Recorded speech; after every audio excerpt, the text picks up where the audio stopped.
Cantamos verdades que creemos entender, pero cuando nos sumergimos en tu palabra y vemos todas sus implicaciones, salimos del otro lado reconociendo que apenas entendemos la superficie de los hechos declarados. Y eso es todavía mucho más cierto cuando tiene que ver con la cruz. La mejor evidencia, oh Dios, de que no entendemos la cruz no es simplemente el hecho de que el dador de vida haya muerto en un madero.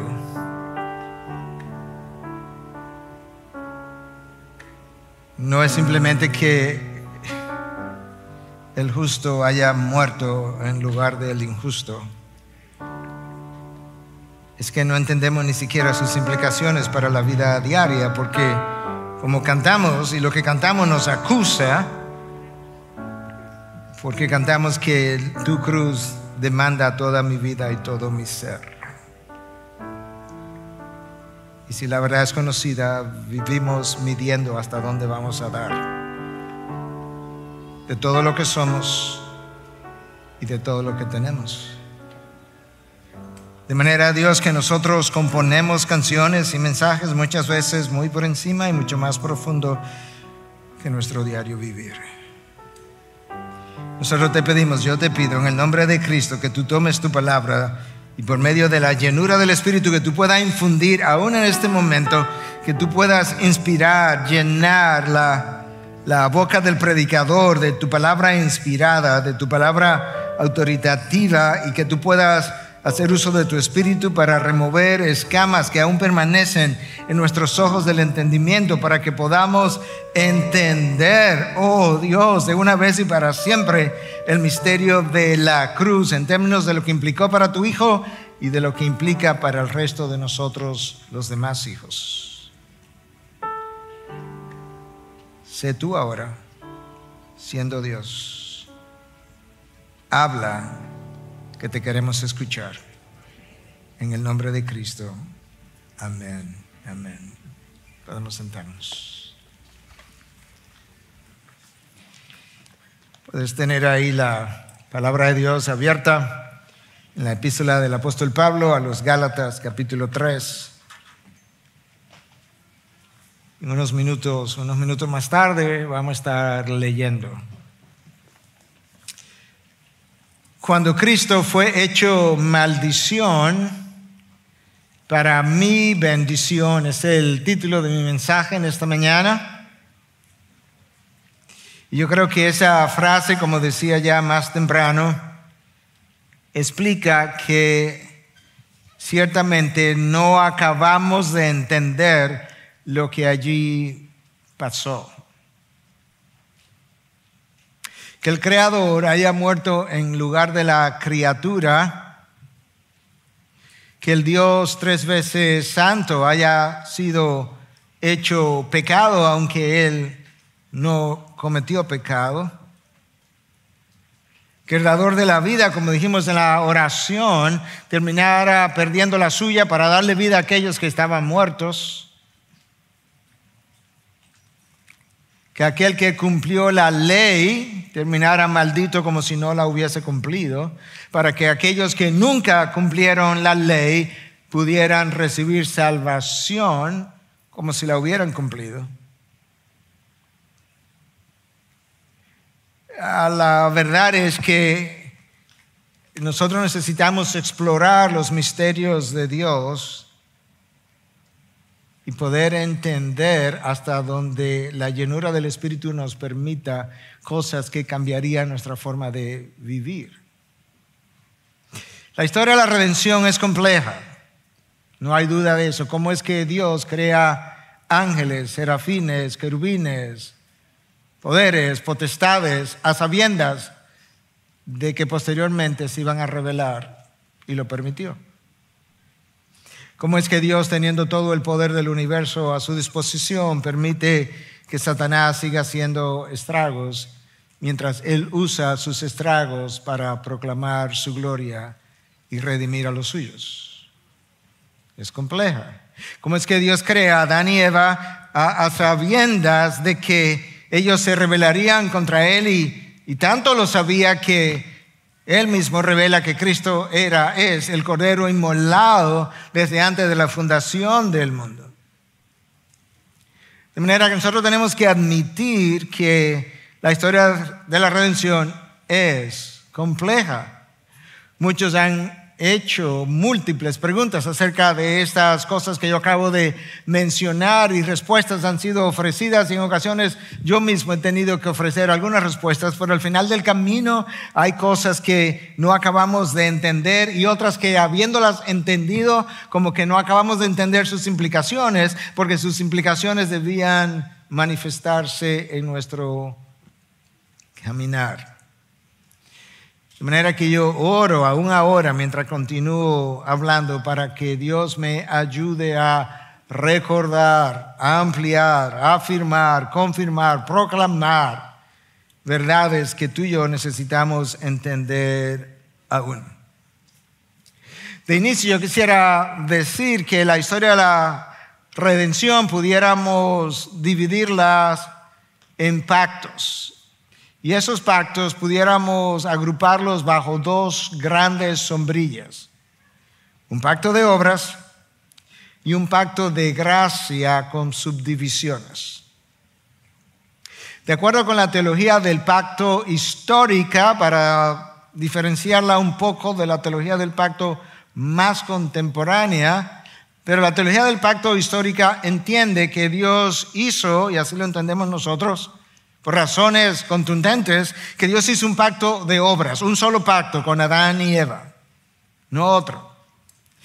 Y en ese pacto ellos leyeron que tenían un solo chance de fallar, no más.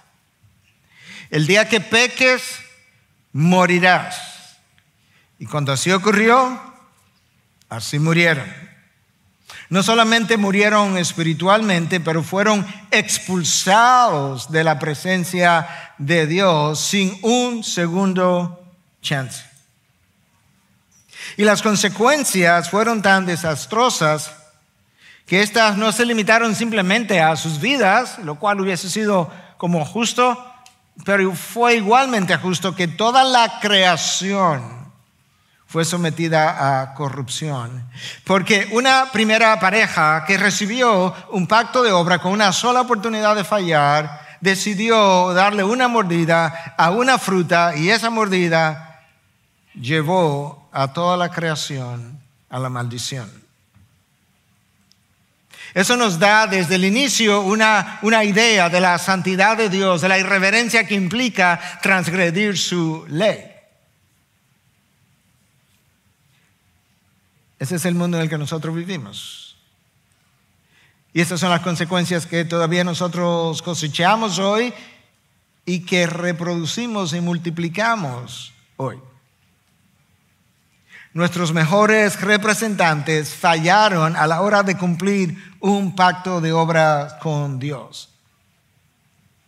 En lo adelante, Dios volvería a pactar con el hombre. Dios volvería a pactar con el hombre, pero de una forma distinta. En esta ocasión, Dios permitiría que el hombre fallara más de una vez, bajo una sombrilla de gracia, bajo un pacto de gracia que tendría subdivisiones. De manera que una vez pasamos del pacto de Dios de obras con Adán y Eva, todo lo demás, todo lo que siguió, fueron pactos o subdivisiones de un pacto de gracia, o renovaciones de un pacto de gracia. A esa nueva disposición de parte de Dios de seguir en relación con los seres humanos a pesar de múltiples caídas y pecados, es que llamamos precisamente pacto de gracia. Hay un primer pacto en la historia bíblica hecho con Noé, y ese pacto termina, ¿verdad?, con un símbolo de un arco iris donde Dios promete algunas cosas. Pero ese pacto con Noé fue un pacto de gracia. De hecho, Génesis 6:8 dice que Noé halló gracia ante los ojos de Dios, dejándonos ver claramente ese primer pacto de gracia. Subsecuentemente, Dios hace un pacto con Abraham. Y Dios le hace una promesa a Abraham de que tendría un hijo, pero le hace otra promesa más, y es que en él, en su simiente, en aquel que vendría en el futuro, serían benditas todas las naciones de la tierra, apuntando todavía a un pacto mayor, superior, bajo el cual estaría este pacto con Abraham y la nación hebrea. Posteriormente, Dios trae una renovación o una subdivisión de ese pacto de gracia vía Moisés. La ley mosaica no fue, nunca lo fue, nunca lo podría ser un pacto de obras. Jamás. La ley de Moisés permitió una caída y otra caída y otra caída, y Dios intervino a través de sacrificios y de corderos ofrecidos para el perdón de pecados, precisamente porque en su gracia Dios estaba pasando por alto, cubriendo los pecados de aquella generación, hasta que en un futuro viniera su Hijo y derramara sangre y perdonara sus pecados de una vez y para siempre. Los corderos no calmaron la conciencia del pecador, dice el autor de Hebreos. Muchos creen, de hecho, alguien que escuchó el mensaje anterior se acercó a mí en el camerino y dice, ¿sabes qué? Eso como que me abrió los ojos, porque uno siempre ha escuchado de las obras de la ley y queda con la idea de que ese fue un pacto de obras, pero hoy yo entendí la imposibilidad de que hubiese sido de esa manera. Cuando Dios levantó a Moisés como mediador de ese pacto, Él le dice a Moisés que vendría un tiempo cuando, escucha, Él levantaría un profeta de entre sus hermanos y pondré mis palabras en su boca y Él les hablará todo lo que yo le mandé. Deuteronomio 18:18, apuntando a Cristo otra vez. Abraham, en tu simiente, Cristo, serán benditas todas las naciones. Moisés, tú vas a preceder a este otro profeta que vendría, en quien serán también benditas las naciones y a través de quien yo hablaré a mi pueblo y ellos escucharán. Dios trajo otro pacto a través del rey David, en cuyo trono se sentaría el rey eterno, el rey de gloria. Pero el pacto con Noé, el pacto con Abraham, el pacto con Moisés, el pacto con David, todos fueron pactos de gracia violados por aquellos con quienes Dios hizo el pacto, y Dios en su misericordia terminó perdonándolos a todos. Pero todos esos pactos colgaban de el pacto de gracia, no de un pacto de gracia, pero el pacto de gracia que sería hecho por su Hijo en la cruz, a través de la cruz y la resurrección de la que cantamos. Y Él vino y estableció ese pacto con el hombre.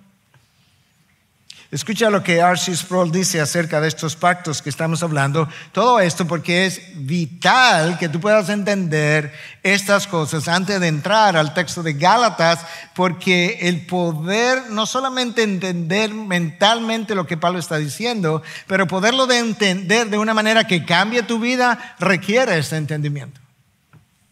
Escucha lo que R.C. Sproul dice acerca de estos pactos. Técnicamente, desde una perspectiva, todos los pactos que Dios hace con las criaturas son de gracia, en el sentido en que Él no está obligado a hacer promesas a sus criaturas. Él no estaba obligado ni siquiera a crear a Adán y Eva, pero los creó.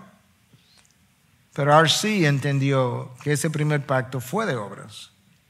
Pero la distinción entre el pacto de obras y la gracia es llegar a algo que es de vital importancia, porque tiene que ver con el evangelio. El pacto de gracia indica la promesa de Dios de salvarnos, incluso cuando no cumplamos con las obligaciones impuestas en la creación. Esto se ve de forma más importante en la obra de Jesús como el nuevo Adán. Una y otra vez el Nuevo Testamento hace la distinción y el contraste entre el fracaso y las calamidades causadas a la humanidad a través de la desobediencia del Adán original y los beneficios que fluyen a través de la obra de la obediencia de Jesús, que es el nuevo Adán. Aunque hay una clara distinción entre el nuevo Adán y el viejo Adán, el punto de continuidad entre ellos es que ambos fueron llamados a someterse a una perfecta obediencia a Dios.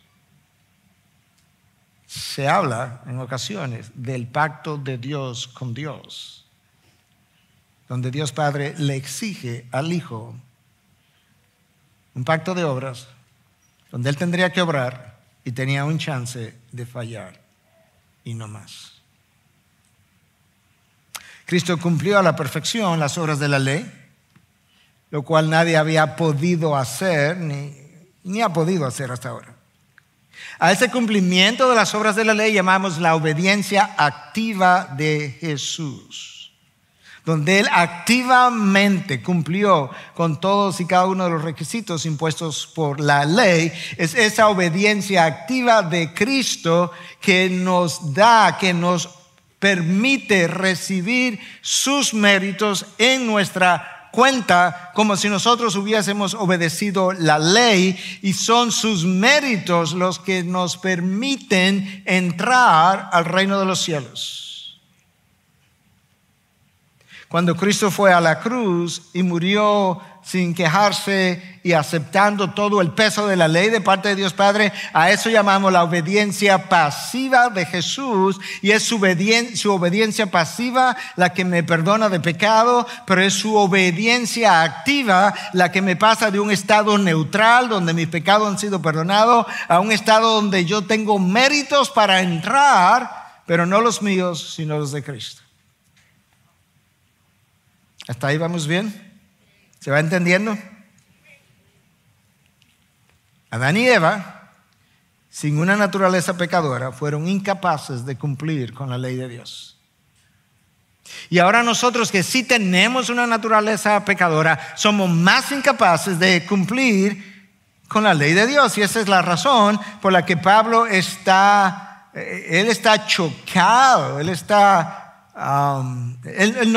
él no puede entender. Él como que ha perdido momentáneamente, ha perdido como los estribos con los Gálatas, y están diciendo: Gálatas, ¿cómo es posible? Yo estuve entre ustedes, les expliqué la salvación por fe, la necesidad, la incapacidad del hombre de cumplir con las obras de la ley, y ahora ustedes que entendieron eso, que recibieron eso, ahora me están diciendo otra vez que quieren volver a las obras de la ley, no reconociendo, no recordando la incapacidad que ustedes tienen y que todos hemos tenido desde Adán y Eva de poder cumplir con la ley de Dios. Y eso es por lo que Él está hablando. Escuchen, yo les quiero recordar cuando Cristo fue hecho maldición para mi bendición, que es el mensaje o el título del mensaje de esta mañana. Yo quiero que ahora puedas leer conmigo en Gálatas 3, del 10 al 14. Porque todos los que son de las obras de la ley están bajo maldición. ¿Tú quieres ir en esa dirección? ¿Quieres entrar en el pacto de la ley otra vez? Te recuerdo que está bajo maldición. Porque escrito está: maldito todo el que no permanece en todas, subraya la palabra todas, las cosas escritas en el libro de la ley para hacerlas. Y que nadie es justificado ante Dios por la ley es evidente, porque el justo vivirá por la fe. Sin embargo, la ley no se basa en la fe. Al contrario, el que las hace vivirá por ellas. ¿Tú quieres tratar de hacer las obras de la ley? Tú puedes vivir por ellas. Ve, inténtalo otra vez. Cristo nos redimió de la maldición de la ley, habiéndose hecho maldición. Ahí está la primera parte del título de mi mensaje. Cuando Cristo fue hecho maldición, habiéndose hecho maldición por nosotros, Porque escrito está, maldito todo el que cuelga de un madero, la segunda parte del título del mensaje, a fin de que en Cristo Jesús la bendición de Abraham viniera a los gentiles, a nosotros, para que recibiéramos la promesa del Espíritu mediante la ley. Aquí hay dos grupos identificados. Un grupo que aparentemente, ya sea porque estaban confundidos o habían sido seducidos o algo parecido, había llegado a creer que podían nuevamente intentar cumplir las obras de la ley. Y Pablo les diría, bueno, pues están bajo maldición. Y otro grupo que había decidido buscar su salvación poniendo su fe en Cristo Jesús, que sí cumplió la ley y quien se hizo maldición para que yo pudiera recibir bendición. Escucha el versículo 10 otra vez. Porque todos los que son de las obras de la ley están bajo maldición. Pues escrito está, maldito todo el que no permanece en todas las cosas escritas en el libro de la ley para hacerla. Eso que yo acabo de leer es una cita. Es una cita del Pentateuco, te la voy a leer en un momento. Pero déjame darte el contexto de la cita. 40 años después de ambular por el desierto, llegamos al final de la travesía, estamos frente al Jordán, Moisés no va a entrar, pero Dios instruye a Moisés que le hable al pueblo. Y el pueblo pasa 1 o 2 meses ahí y cruza el río. En ese tiempo se escribe el libro de Deuteronomio. Moisés entonces instruye al pueblo conforme a lo que Dios les había dicho. Moisés les dice, cuando crucen el río Jordán, esto es lo que necesitan hacer. Vamos a dividir las 12 tribus. 6 van a estar en el monte Gerizim y 6 van a estar en el monte Elba. Estas 6 van a repetir las maldiciones que caerían sobre ustedes de no obedecer el pacto. Y estas otras 6 van luego entonces a repetir las bendiciones que vendrían sobre ustedes en caso de obedecerlo. De manera que la idea era como esta: van a recitar de forma antifonal, no sé si esa es la palabra en español, pero es como maldito y maldito. Tiene que leerlo porque está así mismo, maldito, un versículo tras otro.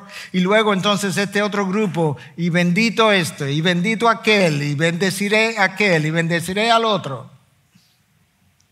En ese contexto, nosotros nos encontramos con la cita de Gálatas 3:10 que leímos. Deuteronomio 27:26. Maldito el que no confirme, obedezca, guarde, dependiendo de su traducción, las palabras de esta ley para ponerlas por obra.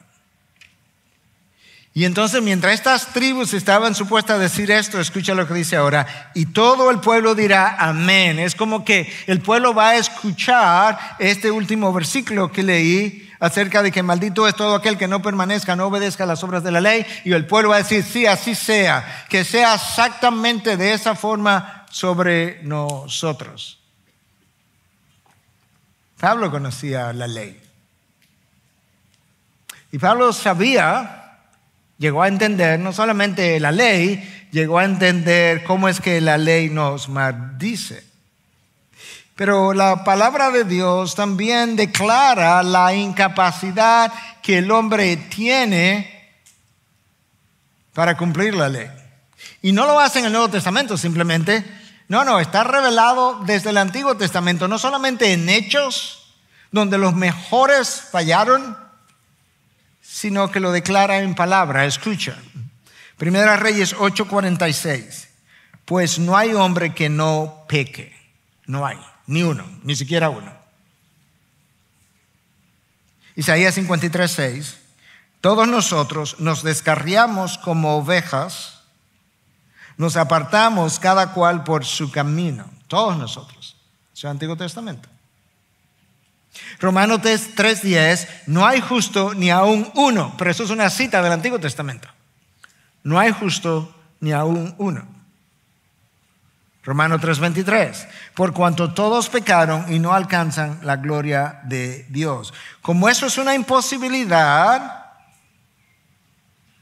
expresada en el versículo 10, Pablo ahora en el versículo 11 dice, y que nadie es justificado ante Dios por la ley es evidente, es obvio, está claro, es como que eso no necesita demostración, no necesita ilustración, no necesita explicación. Es evidente que nadie es justificado por las obras de la ley. Ahí están los hechos y ahí están las declaraciones de la palabra de Dios. No hay hombre que no peque, no hay justo, ni siquiera uno. Todos nosotros nos hemos desviado como ovejas. Y entonces Pablo, ¿cómo llegamos a obtener salvación? En el mismo versículo 11, porque no hemos salido de él, segunda parte, porque el justo vivirá por la fe. Y eso tampoco es Nuevo Testamento. Habacuc 2:4, el justo por la fe vivirá. Génesis, Abraham creyó y le fue contado por justicia. No Abraham obró, Abraham creyó y le fue contado por justicia. La salvación por fe pone su confianza en el Cristo que ya cumplió la ley. La salvación por obras pone su confianza en el hombre que intentará, sin poder, cumplir las obras de la ley. La ley condena a todo el mundo por igual, a todo el mundo que no la cumple. Cristo cumplió la ley y aún así terminó condenado, no porque Dios es injusto, no porque no la cumplió, sino porque cuando Él decidió cumplirla para luego ir y morir en sustitución de aquellos que no pudieron cumplirla, para que cuando el tiempo llegara, Dios pudiera tomar su obediencia perfecta y los méritos que a Él le correspondían y pudiera atribuirle a los redimidos la obediencia perfecta de Cristo junto con todos sus méritos. Wow.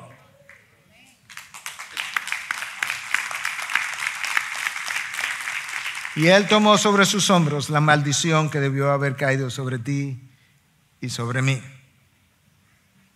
Escucha como eso está descrito en el versículo 13 otra vez, que ya lo leímos. Cristo nos redimió de la maldición de la ley, habiéndose hecho maldición por nosotros, porque escrito está, maldito todo el que cuelga de un madero. Cuando Él hizo eso, Él puso de manifiesto la santidad de Dios y puso de manifiesto la pecaminosidad del hombre.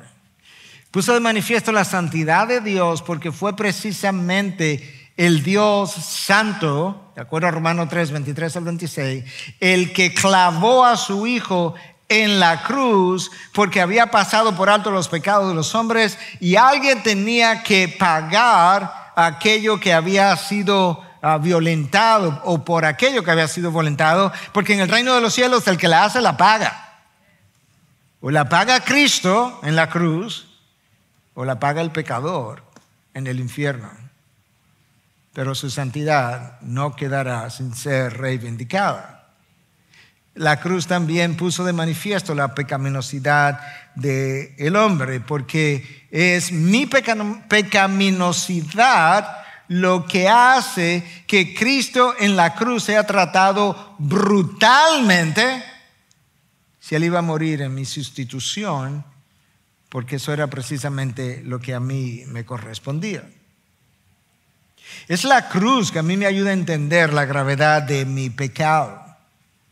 Cuando yo veo el castigo que le fue impuesto a un hombre justo, que fue lacerado, latigado, escupido, golpeado, desnudado, colgado y traspasado, y luego yo digo, eso era lo que yo merecía, entonces comienzo a entender, wow, ciertamente mi pecado es horrendo. ¿Mis peores pecados? No. El menor de mis pecados, el más pequeño de mis pecados, hubiese llevado a Cristo a la cruz de igual manera. sin la cruz nunca apreciaría la gravedad de mi transgresión contra la ley y la santidad de Dios. Por eso es que el predicador que deja fuera la cruz no tiene temor de Dios. Él es irreverente ante Dios. Y además el predicador que deja fuera la cruz deja en condenación al pecador, porque sin cruz no hay evangelio. Y sin evangelio no hay salvación. Y sin salvación solo me quedo en la condenación. De manera que meditar, reflexionar, me tocó hacerlo otra vez esta semana, en las implicaciones de la cruz, me ha ido llevando poco a poco, cada vez más, a un grado mayor de agradecimiento por la persona de Cristo y por la obra de redención a través de Él en la cruz y resurrección. Esa es la razón por la que el apóstol Pablo escribe a los Corintios en su segunda carta, capítulo 5, en el versículo 14, si mal no me acuerdo, le dice que, ¿qué cosa? Que el amor de Cristo me constriñe, no me deja con otra solución, me apremia dependiendo de la traducción que tú tengas, habiendo estado convencido de esto, que uno murió por todos y que por tanto todos murieron. Y luego más abajo en el 15 dice, para que ahora aquellos que viven, eso somos tú y yo, ya no vivan para sí, sino para aquel que murió y resucitó por ellos. Eso es lo que la cruz demanda, toda mi vida y todo mi ser. Pablo lo entendió, así vivió y así lo proclamó. Entender la cruz debiera llevarme hacia una gratitud hacia Dios enorme y eterna, sin reservas y sin condiciones. Cuando medimos nuestros esfuerzos para ver hasta dónde nosotros llegamos, yo no creo que hemos llegado a apreciar la cruz. Si Jesús derramó sangre, tú puedes derramar sudor. Si Jesús sangró, tú puedes sudar. Literalmente hablando, cuando cada vez que alguien me dice, pastor, mire, es que esto es muy difícil, esto da trabajo. Yo con frecuencia, yo creo que hay dos ideas que vienen a mi mente. Número uno, yo creo que tú sirves a un salvador equivocado. Y número dos, le estás hablando a la persona equivocada. Mira la cruz. Mira la cruz. La cruz de Cristo fue necesaria porque la paga del pecado es muerte, y como Cristo estuvo dispuesto a pagar por mi pecado, Él merecía la muerte. La cruz de Cristo pone de manifiesto la justicia de Dios. Seguro tú has dicho o has escuchado en ocasiones decir, Dios no es justo. ¿En serio? ¿Tú no has visto la cruz? Échale un vistazo a la cruz otra vez para que tú veas cuán justo es Dios. Dios era tan justo que Él prefirió cuando el padre y el hijo hablaron, esto es una conversación que yo estoy creando obviamente, pero cuando el padre y el hijo hablaron y se pusieron de acuerdo, esto es más o menos lo que debió como haberse entendido. ¿Sabes qué? Si tú quieres ir a ocupar el lugar del pecador, tú sabes lo que tiene que ocurrir. Tiene que ocurrir exactamente lo que ocurrió en la cruz, porque mi justicia es tal que yo no puedo perdonar un pecador. Yo prefiero clavarte a ti, hijo, de la forma más brutal posible en una cruz antes que pasar por alto, voltear la cara, hacerme el ignorante de los pecados de los hombres y enviarlo a la gloria. Eso es una imposibilidad. Si tú quieres ver si Dios es justo, la cruz muestra su justicia. Lo increíble de la cruz es que Dios ahí mismo no solamente muestra que Él es justo, sino que Dios muestra que Él es misericordioso, porque de la misma manera, a través del mismo acto que Él muestra que es justo, Dios es también el que justifica al pecador. ¡Wow! Dios mata a su Hijo para darnos vida a nosotros. Cuando mata a su Hijo, muestra cuán justo Él es. Y cuando nos das vida a nosotros, muestra cuán misericordioso Él es. La muerte de Cristo fue necesaria para traer a un grupo de personas de la muerte a la vida conquistando el pecado y la tumba. Cuando Cristo murió, ahí en la cruz, Él dejó ver que Dios odia el pecado. Lo odia tanto que prefirió clavar a su Hijo.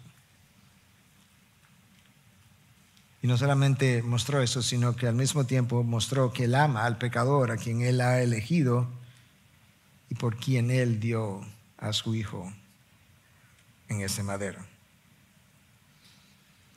El pacto que Dios hizo con Adán y Eva fue quebrantado, todos nosotros lo sabemos. El pacto que Él hizo con Noé, con Moisés, con Abraham, con David, todos y cada uno de ellos fueron quebrantados. Y sin embargo, Noé, Abraham, Moisés, David recibieron salvación. Recibieron salvación porque estaban todos ellos bajo una gran sombrilla de un pacto de gracia que el Mesías vendría a firmar de una vez y para siempre, de tal forma que por esa acción de Dios ellos pudieran ser salvos. De hecho, la mayoría de los teólogos entienden, y lo vemos de esa misma forma, que aún Adán y Eva recibieron salvación tipificado por esta cobertura con pieles que Dios trajo sobre ellos, como dejándonos ver implícitamente que para tener estas pieles disponibles, Él mató a un animal, ahí hubo derramamiento de sangre, y por ese derramamiento de sangre hubo perdón de pecados para ellos, apuntando a el derramamiento de sangre de el Mesías que firmaría un pacto de gracia debajo del cual estarían todos los demás. Cada uno de nosotros sabe que es culpable.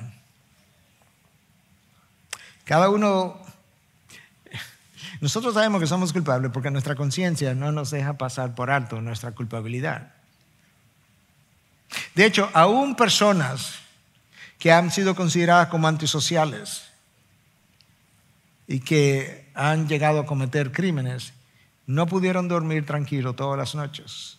Su conciencia no los dejaba. Todos nosotros sabemos que somos culpables. Todos nosotros sabemos que merecemos condenación. Y todos nosotros hemos experimentado la angustia de la culpabilidad en algún momento.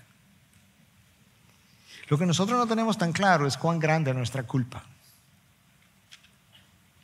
No lo tenemos tan claro porque no entendemos tan claramente tampoco lo horrendo de la cruz.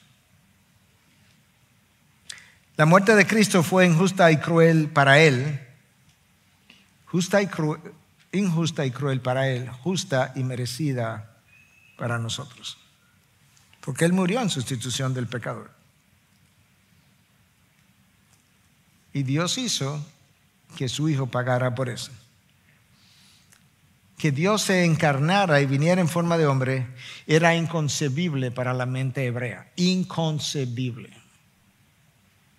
Ellos no estaban esperando un Mesías que fuera Dios. El que Dios muriera era inaceptable para la mente judía. El que el Mesías Dios muriera maldito en un madero no solamente era inaceptable, era repugnante para la mente hebrea y lo sigue siendo hoy.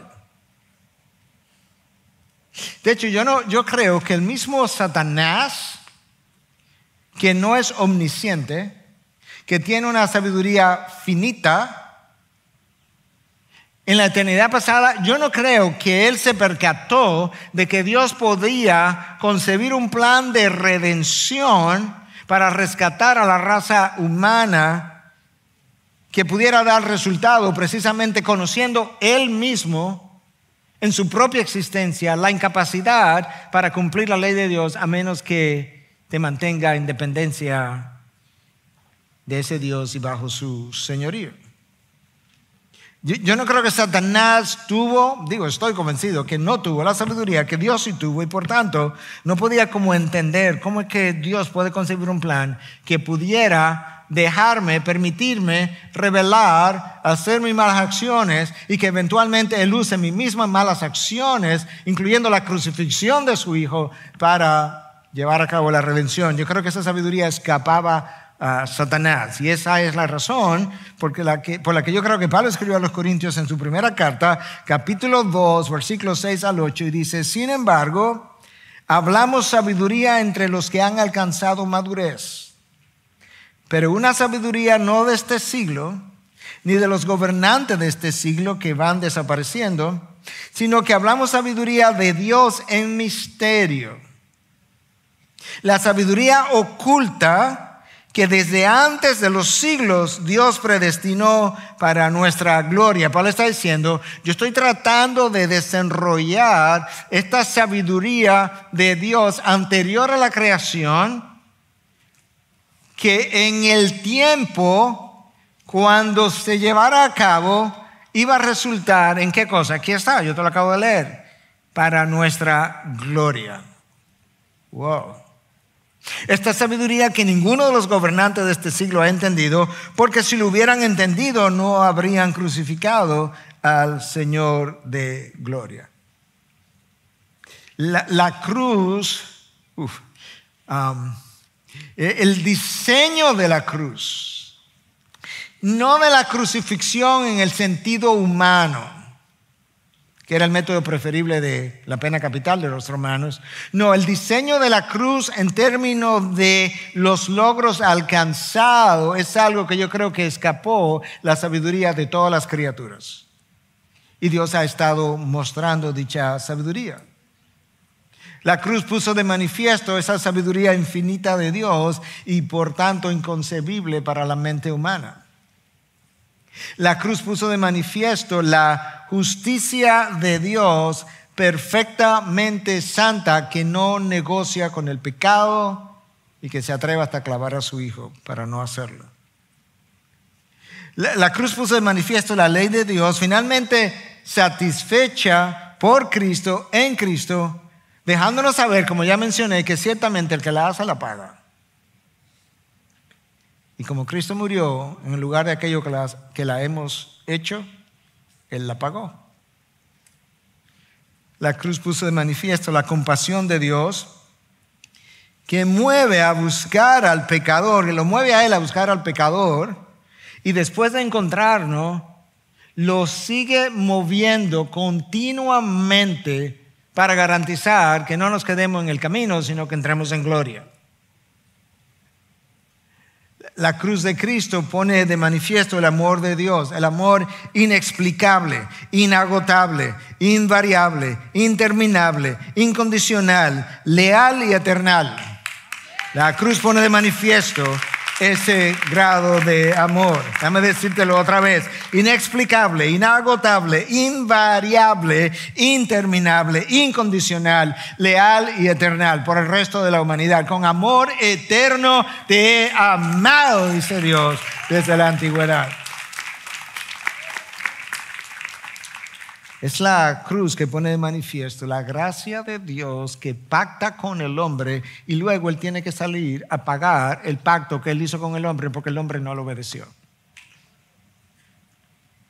Es como que tú contraigas una deuda, le prestes un dinero enorme a alguien y luego tú salgas a trabajar arduamente para hacer el dinero que le prestaste porque tú decidiste que aquel hombre no te lo podía pagar y tú decidiste pagarlo.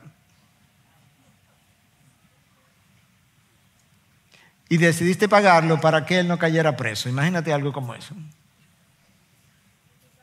Pero es peor, porque quizás tú no lo sabías, pero Dios lo sabía. De manera que Dios pactó con el hombre a sabiendas que él no cumpliría y que su hijo pagaría cuando él no cumpliera.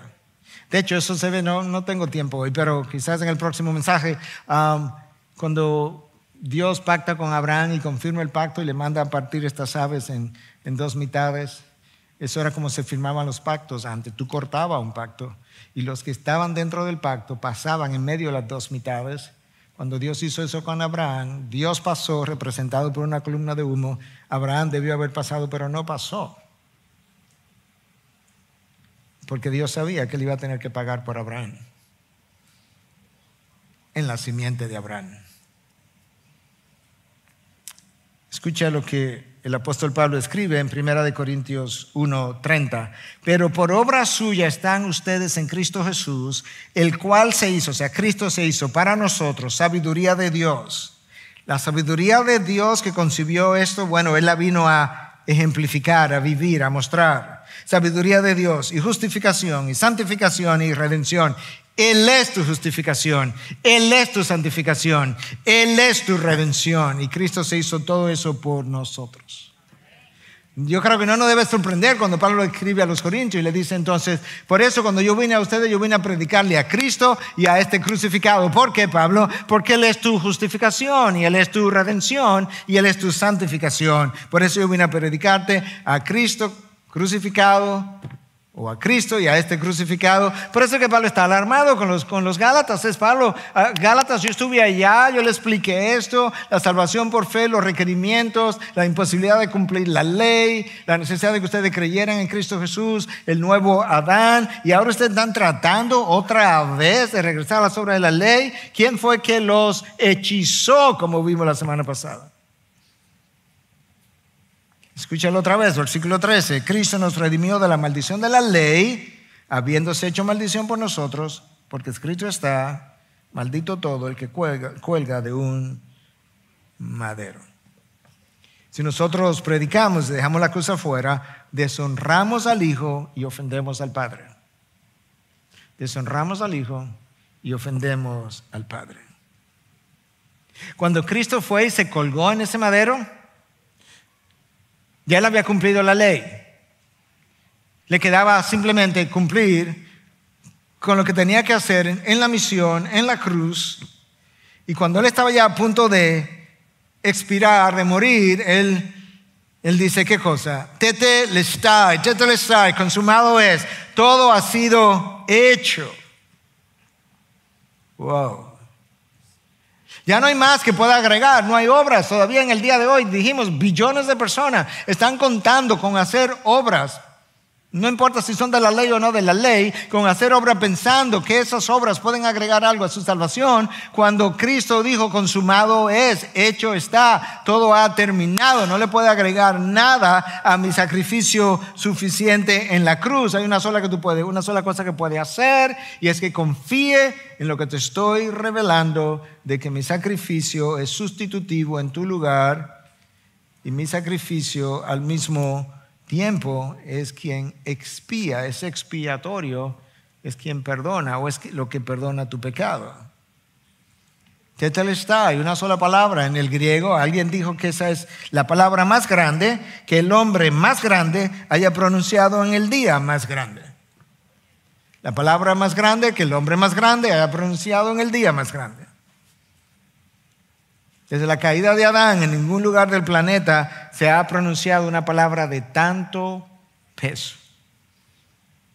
Charles Spurgeon, el predicador del siglo XIX, decía que esa sola palabra es un océano de significado en una gota de lenguaje. Es una sola palabra y un océano de contenido. Y eventualmente él agregó, esta sola palabra necesitaría todas las otras palabras que hayan sido pronunciadas alguna vez o que se puedan pronunciar para explicarla. Es completamente inconmensurable, no se puede medir. Es alto, no puedo alcanzarlo. Es profundo, no puedo entenderlo. Wow. ¿Cómo yo puedo entender que cuando Cristo terminó ya todo estaba hecho?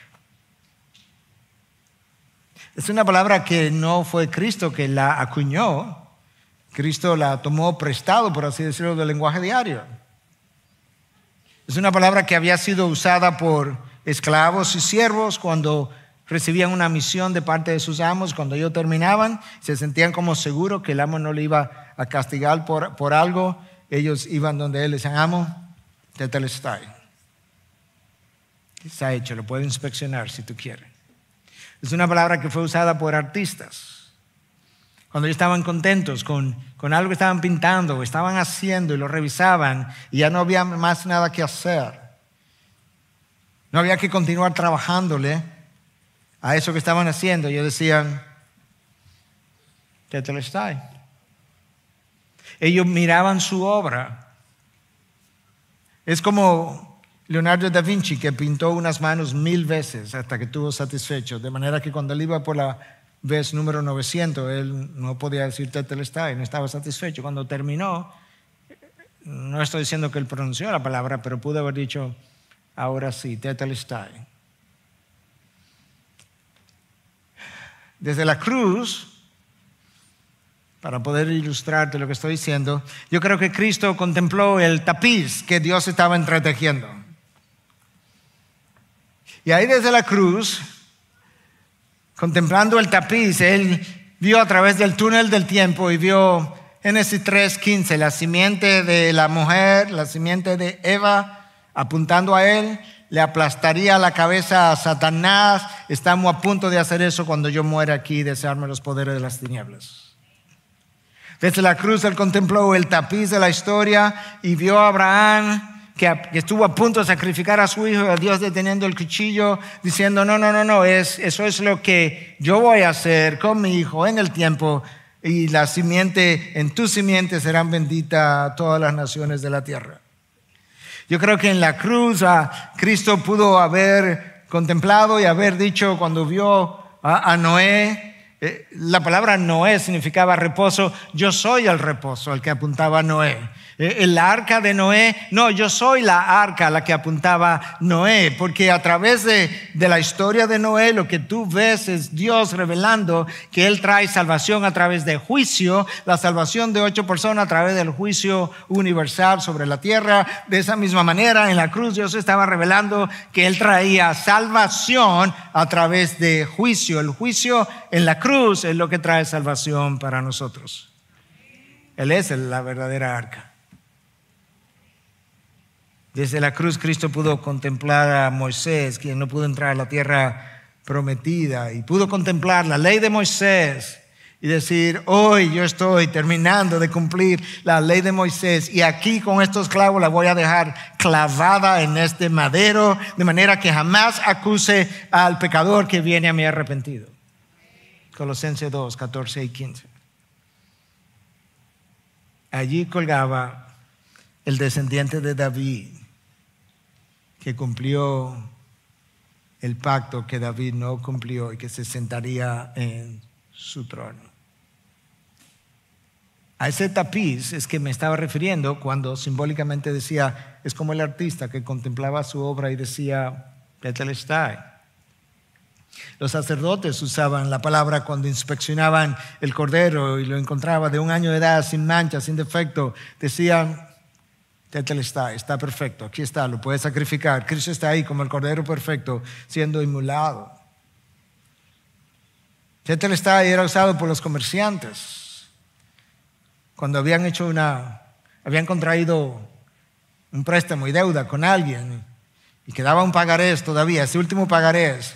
¿Se acuerdan de la frase debo y pagaré? Bueno, ese último pagaré, Tetelestai, se cerró la cuenta. Había una cuenta que había quedado abierta. Cristo va, cumple la ley, paga la cuenta. Terminamos con la deuda. Tetelestai, consumado es. Pago, redimidos los elegidos de Dios. En la cruz Cristo no nos hizo redimibles, nos hizo redimidos. Cuando Cristo dijo Tetelestai, le estaba poniendo fin a algo y estaba dando comienzo a algo.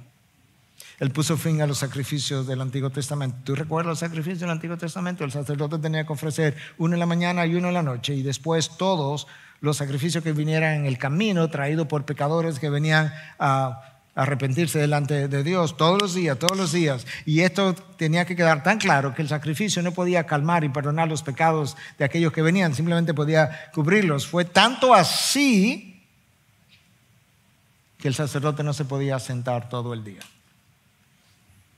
aunque no tuviera nadie ahí para sacrificar, porque eso era continuo. Pero cuando Cristo vino y se ofreció, escucha el autor de Hebreos en 1:3 lo que dice: después de llevar a cabo la purificación de los pecados, se sentó a la diestra de la majestad en las alturas. ¿Por qué? Porque por un sacrificio Él hizo perfectos para siempre aquellos que son santificados. Una sola ofrenda, no más. En la cruz, Cristo cumplió todas las profecías que se referían a Él y su primera venida, y allí quedaron cumplidas. Cuando Él dijo Tetelestai, en ese momento Él desarmó los poderes de las tinieblas. Colosenses 2, 14 y 15.